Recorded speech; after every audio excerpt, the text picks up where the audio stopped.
Hi ಸ್ನೇಹಿತರೆ, ಹಿಂದಿನ ವಿಡಿಯೋದಲ್ಲಿ ಅಜಯ್ ರಾವ್ ಅವರು ಬೇರೆ ಭಾಷೆಯಿಂದ ರೀಮೇಕ್ ಮಾಡಿರುವಂಥ ಸಿನಿಮಾಗಳ ಬಗ್ಗೆ ಹೇಳಿಕೊಟ್ಟಿದ್ದೆ.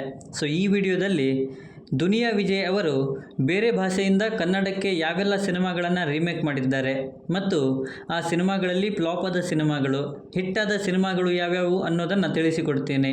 ಅದಕ್ಕೂ ಮುಂಚೆ ಚಾನಲ್ಗೆ ಹೊಸಬರಾಗಿದ್ದರೆ ಚಾನಲನ್ನು ಸಬ್ಸ್ಕ್ರೈಬ್ ಮಾಡಿಕೊಂಡು ಪಕ್ಕದಲ್ಲಿರೋ ಗಂಟೆಯನ್ನು ಕೂಡ ಬಾರಿಸ್ಬಿಡಿ. ಏಕೆಂದರೆ ಇದೇ ತರಹದ ಮತ್ತಷ್ಟು ಡಿಸ್ಕಷನ್ ಜೊತೆಗೆ ಭೇಟಿಯಾಗ್ತಿರೋಣ. ಆ್ಯಂಡ್ ಈ ವಿಡಿಯೋ ನಿಮಗೆ ಇಷ್ಟ ಆದರೆ ನಾನು ನಿಮ್ಮ ಕಡೆಯಿಂದ ಬಯಸೋದು ಒಂದು ಲೈಕ್ ಮಾತ್ರ. ಅದನ್ನು ಕೂಡ ಕೊಟ್ಟು ವಿಡಿಯೋನ ಕಂಪ್ಲೀಟಾಗಿ ನೋಡಿ. ದೇವರು 2009ರಲ್ಲಿ ಬಂದ ಸಿನಿಮಾ. ದುನಿಯಾ ವಿಜಯ್ ಅವರು ಈ ಸಿನಿಮಾದಲ್ಲಿ ಮುಖ್ಯ ಪಾತ್ರದಲ್ಲಿ ಕಾಣಿಸಿಕೊಂಡಿದ್ದರು.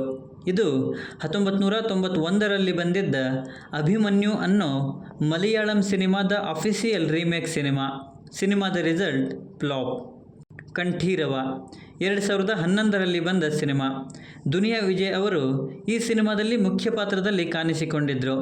2003ರಲ್ಲಿ ಬಂದಿದ್ದ ಸಿಂಹಾದ್ರಿ ಅನ್ನೋ ತೆಲುಗು ಸಿನಿಮಾದ ಅಫಿಷಿಯಲ್ ರೀಮೇಕ್ ಸಿನಿಮಾ ಇದು. ಸಿನಿಮಾದ ರಿಸಲ್ಟ್ ಆ್ಯಾವ್ರೇಜ್. ರಜನಿಕಾಂತ್ 2013ರಲ್ಲಿ ಬಂದ ಸಿನಿಮಾ. ದುನಿಯಾ ವಿಜಯ್ ಅವರು ಈ ಸಿನಿಮಾದಲ್ಲಿ ಮುಖ್ಯ ಪಾತ್ರದಲ್ಲಿ ಕಾಣಿಸಿಕೊಂಡಿದ್ದರು.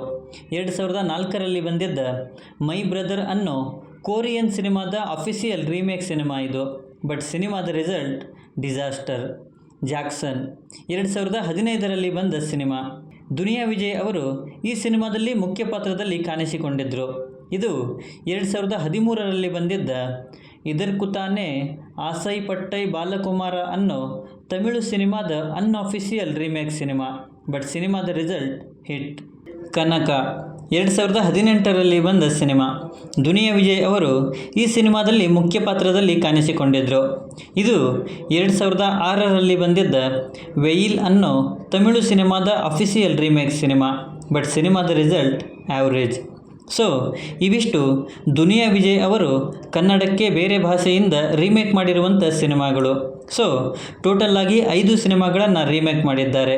ಅವುಗಳಲ್ಲಿ ಒಂದು ಫ್ಲಾಪ್ ಸಿನಿಮಾ, 2 ಆ್ಯಾವ್ರೇಜ್ ಸಿನಿಮಾಗಳು, 1 ಹಿಟ್ ಸಿನಿಮಾ, ಮತ್ತೊಂದು ಡಿಸಾಸ್ಟರ್. ಸೊ ಈ ಸಿನಿಮಾಗಳಲ್ಲಿ ನಿಮಗೆ ಇಷ್ಟವಾದ ಸಿನಿಮಾ ಯಾವುದು ಅನ್ನೋದನ್ನು ಕೆಳಗಡೆ ಬರೆದು ತಿಳಿಸಿ. ಮತ್ತು ಈ ವಿಡಿಯೋ ನಿಮಗೆ ಇಷ್ಟ ಆಗಿದ್ದರೆ ದಯವಿಟ್ಟು ನನ್ನ ಚಾನಲನ್ನು ಸಬ್ಸ್ಕ್ರೈಬ್ ಮಾಡಿಕೊಂಡು ಸಪೋರ್ಟ್ ಮಾಡಿ. ಮತ್ತೊಂದು ವಿಡಿಯೋ ಜೊತೆಗೆ ಆದಷ್ಟು ಬೇಗ ಸಿಗೋಣ.